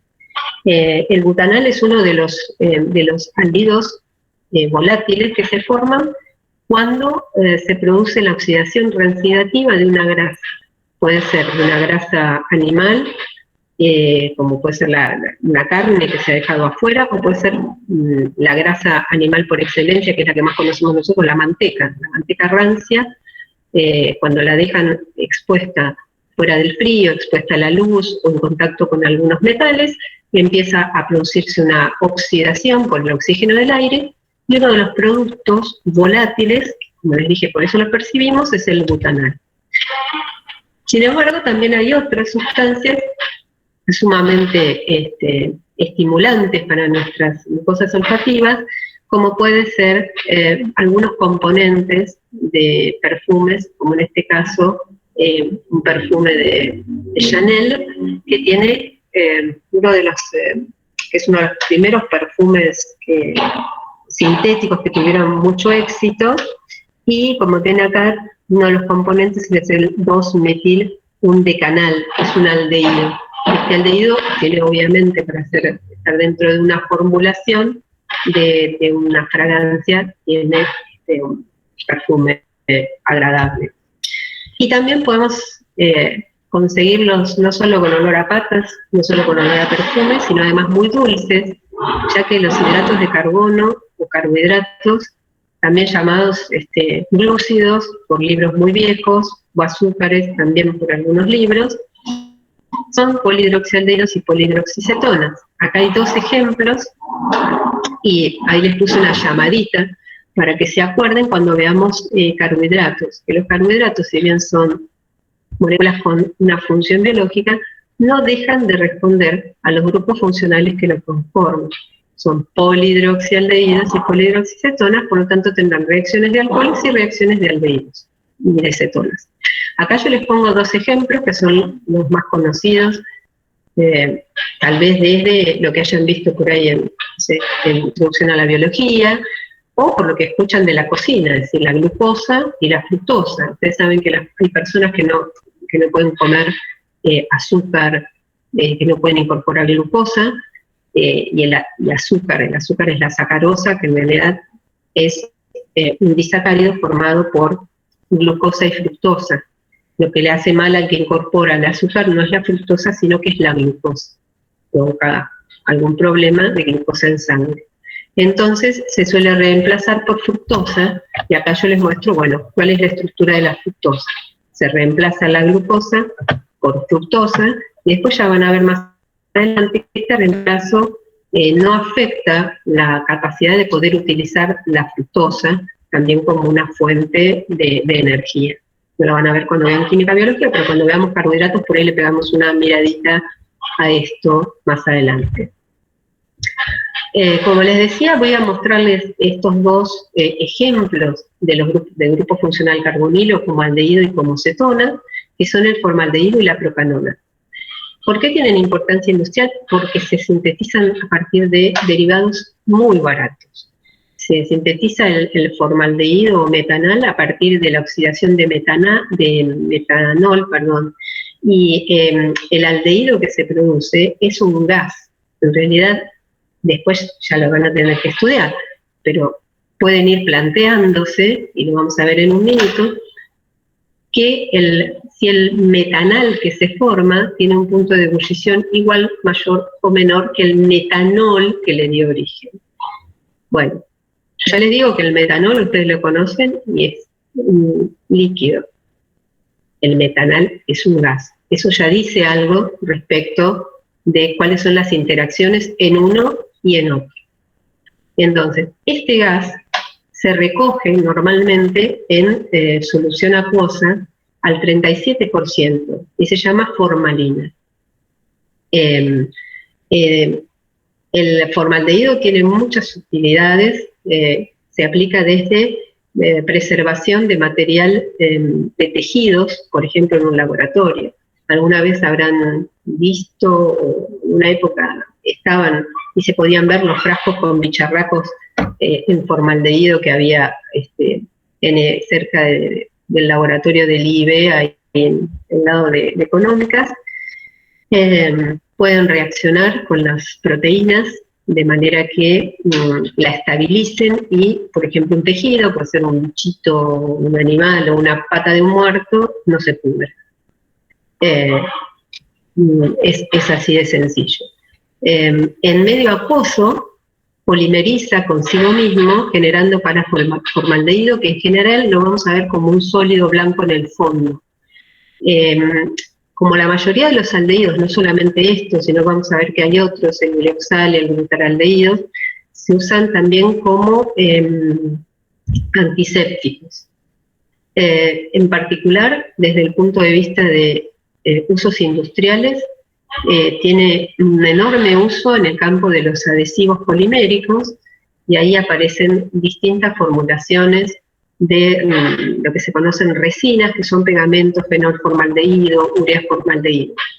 el uso del formaldehído en estas formulaciones está cada vez más restringido porque, como les dije, cuando se utilizan a veces estos adhesivos hay que aplicar calor, y cuando se aplica calor el aldehído se volatiliza y se lo conoce como un compuesto orgánico volátil, y hasta ahora es sospechado como carcinogénico. Ya desde hace unos años en Europa está catalogado como carcinogénico y por lo tanto su uso es extremadamente restringido y se tratan de buscar alternativas. En el caso de la propanona, de nuevo, también se obtiene por oxidación, es un solvente industrial. Ustedes saben que, se los comento, no sé si lo saben, pero que nosotros para poder comprar los reactivos para el laboratorio tenemos que hacer una declaración ante la Cedronar. ¿Por qué? Porque obviamente nosotros lo que hacemos es dar clase, pero hay otros que lo que hacen es trabajar la pasta base, no sé, purificar cocaína, etc. Y necesitan los mismos reactivos que nosotros, lamentablemente. Entonces, cuando nosotros queremos comprar propanona, es un reactivo que está controlado por Cedronar, el éter está controlado por Cedronar, y ahí hay una lista, la mayoría están controlados. Pero si ustedes van a una ferretería o a una química y piden disolvente industrial, te van a vender propanona. Es decir que echa la ley, echa la trampa. La propanona en realidad que le van a vender ahí es industrial, es de baja calidad, nos sirve para que nosotros hagamos una síntesis, pero por ahí sirve como un disolvente industrial. ¿Qué quiere decir? Para limpiar algunas cosas, para limpiar piezas en algún taller, bueno, se suele usar por ahí la acetona como disolvente industrial. Lo que nosotros conocemos como quita esmalte, que mucha gente le dice acetona, no es acetona. La acetona es muy agresiva para las uñas, pero también para el tejido. Es decir, la acetona extrae la grasa de los tejidos. Entonces, si nosotros tocamos sistemáticamente acetona sin guantes, los dedos no van a quedar arrugaditos como cuando nos metemos por mucho tiempo en el agua, justamente porque va perdiendo, va extrayendo la grasa de la piel, nos va dejando las manos todas arrugaditas. Pero la acetona de buena calidad, la propanona de buena calidad, pura, es un precursor maravilloso para el laboratorio. Ya lo van a ver porque muchas de las cosas que hacemos parten de propanona, que es una molécula chiquita, humilde, pero que da para mucho. También se produce in vivo durante la combustión de los ácidos grasos, y en el caso de los enfermos de diabetes es característica lo que se llama el olor o la halitosis, y también en orina, huelen, tanto la orina como el aliento, huelen a acetona. Debido a que uno de los productos de la combustión de los ácidos grasos es no solamente acetona, sino se llama en general, hay varios productos, pero bueno, lo que huele es a acetona, que se llaman cuerpos cetónicos. Esto ocurre cuando no se utiliza la glucosa, lo que se empieza a combustionar son ácidos grasos, dando como producto este compuesto carbonílico. Así que eso es una forma, a veces, de detectar cuando se sospecha que una persona puede tener algún problema de diabetes, a veces simplemente cuando ya, bueno, tiene cierto nivel, ¿no?, bastante grave, con la halitosis nada más se puede detectar. ¿Cómo vamos a llamar a estos aldehídos y cetonas? Bueno, esto es bastante fácil porque ya sabemos cómo nombrar a los alcoholes. Entonces, la verdad que esto sale un poco de taquito. Los aldehídos lo que van a cambiar respecto de los alcoholes de los cuales provienen es cambian el sufijo al por ol. Entonces, perdón, ol por al, lo dije mal. Y si lo comparan con el hidrocarburo, por ejemplo, ano por al. Es más fácil siempre relacionarlo con el alcohol. Como les dije acá, es el metanol, metanal. Y en el caso de las cetonas, lo que hacen es cambiar el sufijo por ona. Entonces, fíjense que acá tenemos distintos ejemplos. Lo que sí tienen que tener en cuenta es que se siguen, y esto es importante, se siguen usando las mismas reglas de nomenclatura y de prioridad que se usaban para nombrar a todos los compuestos orgánicos. Por lo tanto, siempre que el grupo carbonilo sea el de mayor prioridad, no va a haber ningún problema. Fíjense que acá tenemos el 2-cloro 4,5-dimetil octanal, así que no hay ningún problema. Perdón. En el siguiente caso, bien 3-hidroxi-6-metil-heptanal, pero fíjense que abajo nosotros tenemos 2 grupos carbonilos y tenemos que darle prioridad a uno de ellos, y entonces el que no es prioritario, que en este caso es la cetona, va a ser el 4-oxo-octanal. Lo mismo lo vemos en el ácido 3-oxo-hexanoico. ¿Sí? Entonces recuerden que las prioridades, las reglas de prioridades se siguen manteniendo. Lo mismo para las cetonas, donde tenemos que indicar, como el carbonilo de una cetona siempre es interno, tenemos que indicar en qué posición se encuentra. Por ejemplo, acá la 2-pentanona, ahí empezamos a contar, ese grupo es prioritario, va a tener el menor número y es bastante sencillo. En el caso siguiente, fíjense que tenemos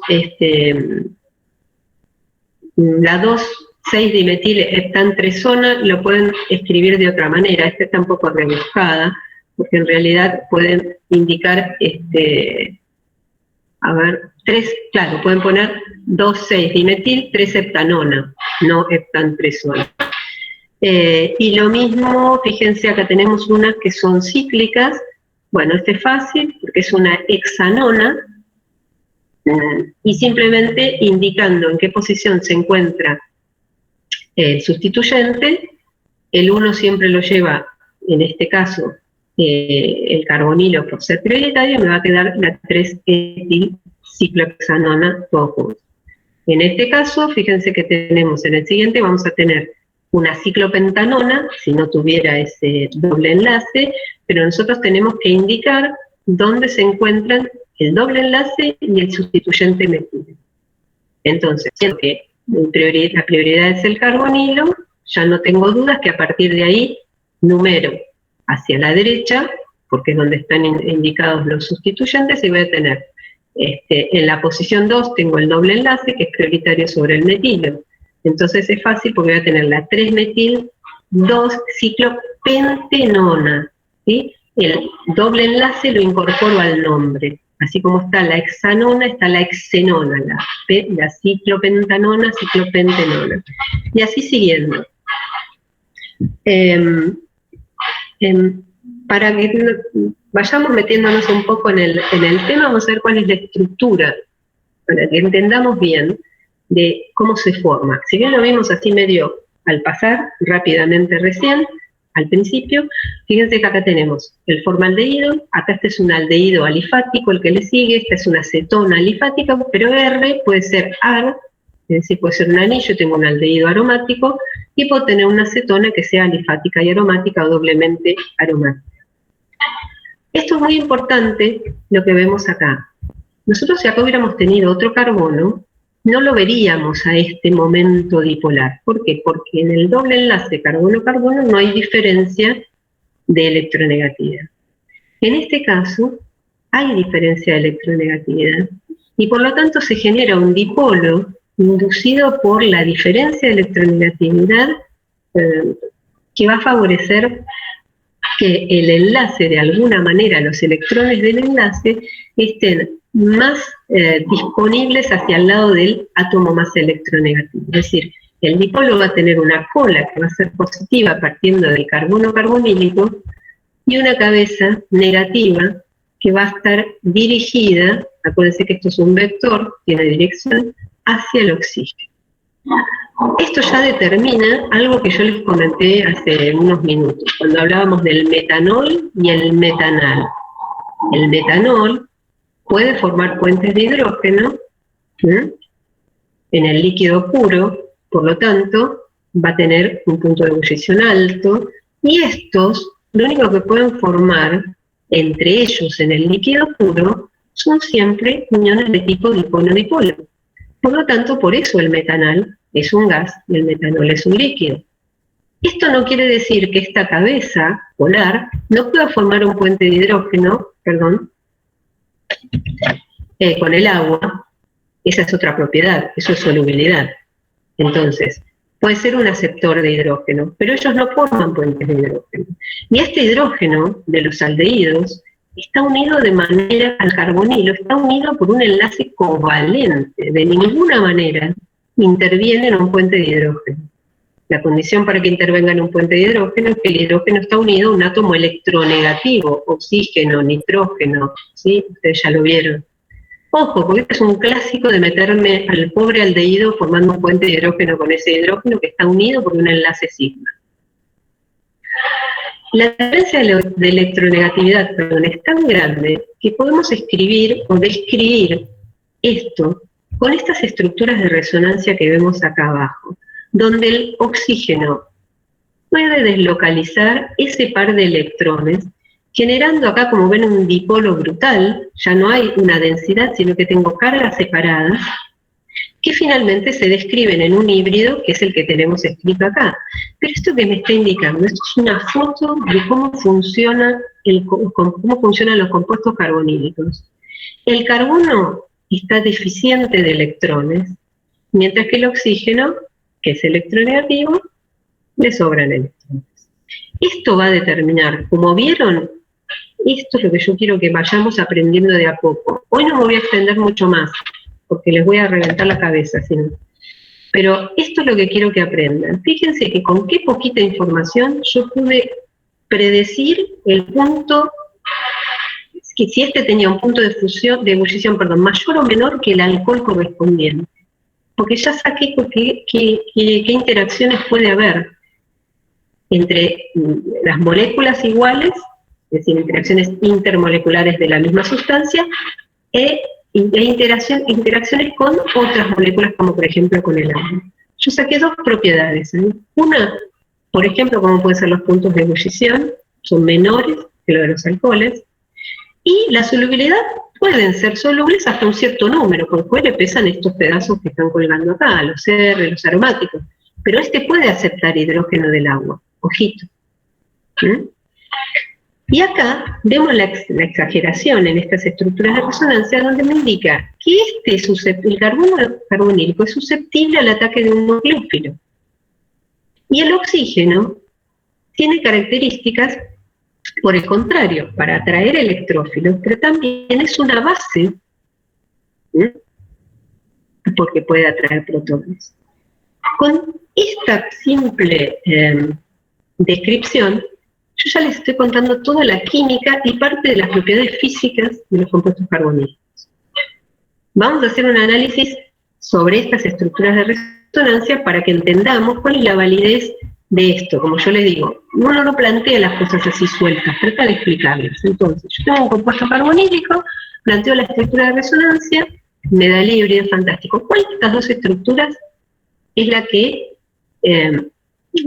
pesa más o contribuye, porque son estructuras canónicas, contribuye más al híbrido? La que contribuye más al híbrido. Esto después me lo van a contestar ustedes en las próximas clases. Me voy a quedar callada hasta que me contesten. Pero el que contribuye más al híbrido va a ser la estructura donde la primera estructura, la izquierda, ¿por qué? No solo porque es neutra, las dos son neutras, porque esta tiene una carga positiva y una negativa, sino que cuando se separan las cargas, como en este caso, una positiva y una negativa, hay que aplicar energía para mantenerlas separadas, porque las cargas opuestas se atraen. Entonces, de estas dos estructuras, esta va a tener una energía mayor que esta, y esta contribuye fuertemente al híbrido. Esta es la estructura que contribuye al híbrido. Esta es una estructura que es inestable, pero es muy útil para que yo vea y tenga una foto de lo que le puede pasar a un compuesto carbonílico. Lo puede atacar un nucleófilo en el carbono carbonílico, lo podría atacar un electrófilo acá en el oxígeno, o bien que actúe como una base. Eso un poco se resume acá, donde lo que vemos,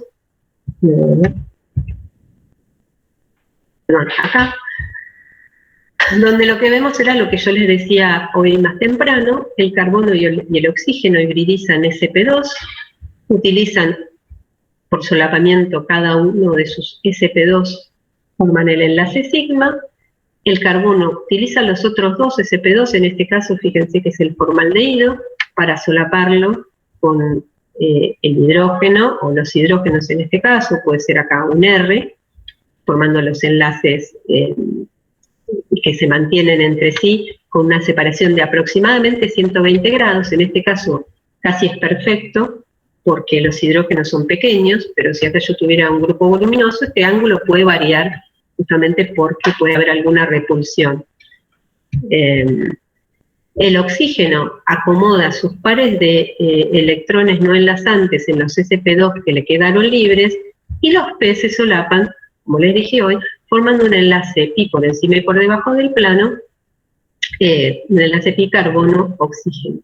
Entonces, la hibridación es sp2, la geometría es trigonal plana, y es igual a lo que habían visto para alquenos. ¿Cuál es la diferencia?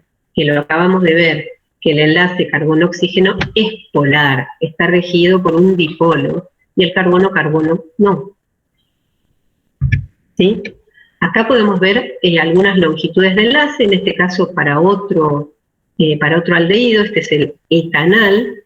Bueno, nada más que vamos a ver algunas longitudes de enlace, porque en la siguiente transparencia vamos a compararlo con un enlace carbono-carbono. Entonces acá tenemos, fíjense, una longitud de 1,204 angstroms, acá el enlace carbono-carbono, acá está un nido feo, sería carbono-carbono, de 1,5 angstrom, 1,12, y los ángulos, fíjense que lo que les decía, pueden modificarse un poquito por efecto de la presencia de cuál sea el sustituyente. Si comparamos con un doble enlace carbono-carbono, lo que vamos a ver, así, la primera cosa que vemos, como les dije, el dipolo, acá el enlace pi, no pasa nada, los ángulos, eso no varía mucho, pero que la longitud del enlace carbono-oxígeno es más corta que la longitud del enlace carbono-carbono. 1,23 angstrom contra 1,34 angstrom. Y que la energía necesaria para que se cindan estos enlaces es mayor para el enlace carbono-oxígeno que carbono-carbono. ¿Qué estoy diciendo con estos datos? Que en realidad el enlace carbono-oxígeno es más fuerte y más corto que un enlace carbono-carbono. Y eso es importante y lo vamos a ver más adelante. Y acá, si bien está en inglés, creo que se entiende bien, vemos algunas diferencias entre ambas y puede haber alguna coincidencia. En el enlace carbono-oxígeno es polar, lo vimos por el momento dipolar por la diferencia de electronegatividad entre los átomos que lo conforman, mientras que en el alqueno el enlace no es polar porque no hay diferencia entre los átomos son carbono-carbono. El carbono en este caso va a ser atacado por nucleófilos debido a que justamente hay una diferencia de electronegatividad generando una densidad positiva sobre el carbono, haciendo que este sea electrófilo, es decir, el carbono queda desprovisto de electrones porque el oxígeno se los lleva para su lado. En el alqueno, el doble enlace carbono-carbono era un enlace nucleófilo que atraía electrófilos, ¿sí? Era rico en electrones, entonces llamaba a los electrones. En ambos casos, el resultado es una adición. ¿Qué quiere decir esto? Esto es una adición nucleofílica al carbono carbonílico, donde una hibridación sp2 pasa a sp3, porque hay una adición, de la misma manera que ustedes veían que en un doble enlace carbono-carbono se adicionaba un electrófilo, el doble enlace era sp2, cuando se adicionaba un electrófilo se pasaba a una hibridación sp3. Ahí tenemos una adición. Cuando se conserva, acuérdense que cuando se conserva la hibridación, lo que tenemos es una sustitución.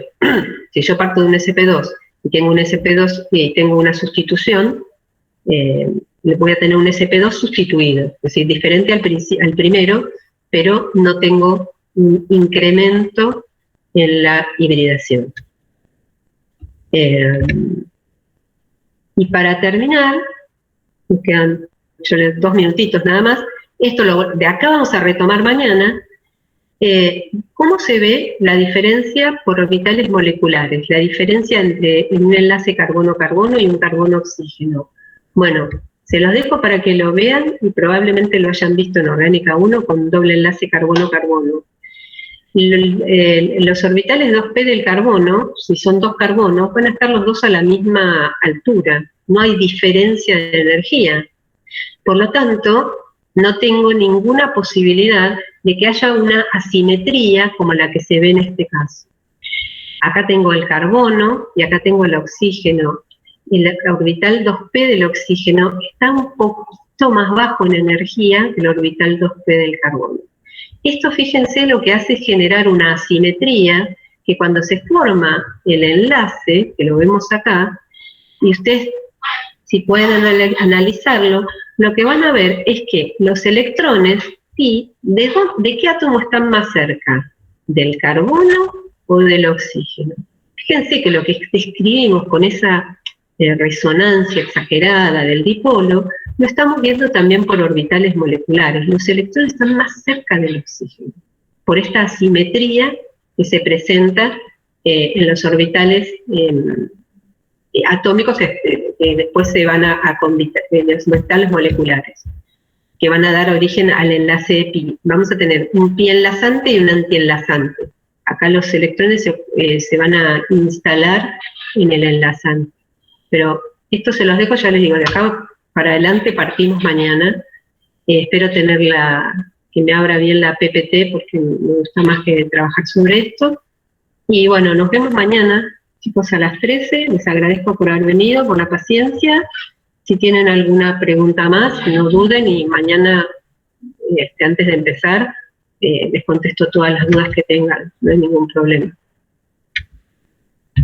Así que, si está todo bien, nos vemos mañana a las 13 y acuérdense si tienen alguna duda, me plantean. Nos vemos mañana. Gracias, profe, nos vemos. Nos vemos.